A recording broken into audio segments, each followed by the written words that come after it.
I recently received the game and I eagerly put it on. Been a number of years since I've seen it, maybe 3 or 4, and I was eager to return to this movie that I've loved since I first saw it in the late 90s. And this is one of those wonderful Michael Douglas performances as he plays a banker, Nicholas Van Orton, who pretty much has all the money in the world and doesn't really have anybody to share it with within his tale. His young brother Conrad appears with a gift, a little ticket to a game. That's all he's willing to tell him. It's cost a lot of money and it's something that will change his life if he undertakes it. Now, Michael Douglas is a little bit curious about this and goes to see, and getting put through all these tests, he is told that a game may start at one point and he doesn't know what's going to happen. It's much like an escape room, only within his real life. Things will be in his path that will add to the game or take away from it. He won't know who's real or not, and he can come out of it whenever he wants. Or so he thinks. Once this game starts, Nicholas Van Orton, who is a man of control, who wants to know everything about the situation, who wants to be in complete control of it, finds himself on the back foot, and with nobody within his life to turn to, he's struggling to deal with some of the strange things and situations he's put in within this game.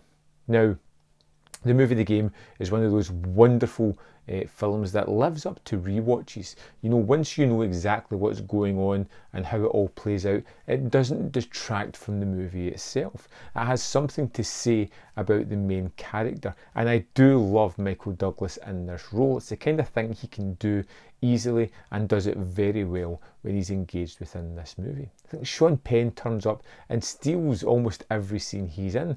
Whenever we see that character, he is wildly different. At the start, he's more controlled, he's clear, he's articulate.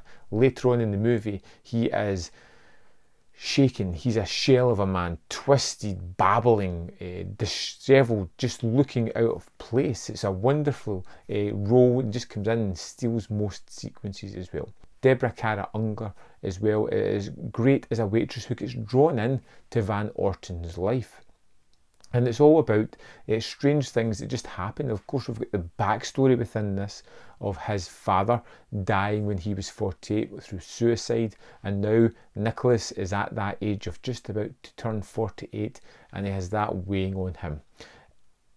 David Fincher shoots the hell out of this thing. There's plenty of exciting, intense sequences. There is a lot of mind games going on and they are incredibly fun to see play out, whether it be the clown, the home vandalised paint situation, whether it be Mexico or the cab driver or any other number of sequences. Fincher has a lot of fun playing with these moments, setting them up with great foreshadowing and then letting them play out into wonderful scenarios that are exhilarating to watch.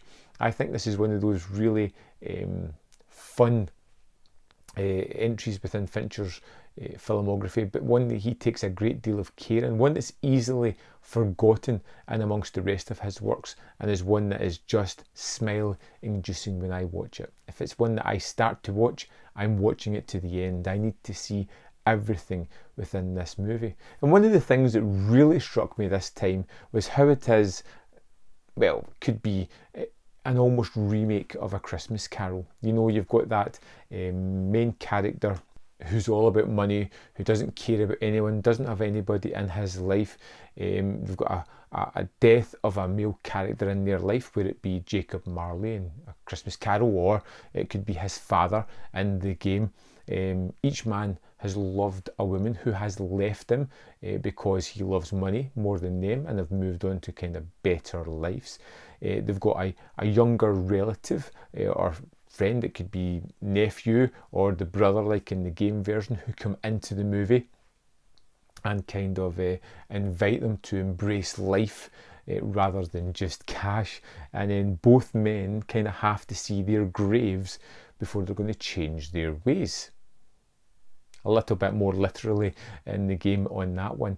You've got the haunting figure of the past in the form of Nicholas's father that kind of looms over this one as well. And you get to see his current life and how he treats everyone in it, whether it be rather not nicely in the business world that he has, or even in the service industry. He's kind of dismissive of most people and needs that kick to become a little bit more open to emotion, open to people in his life.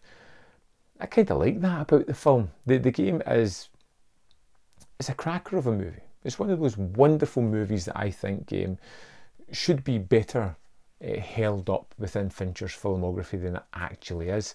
And this edition is super awesome as well. I'm loving going through some of the extras in it now. And I'd love to know your thoughts on the game. Let me know in the comment box below, and I will see you next time on Man v Film.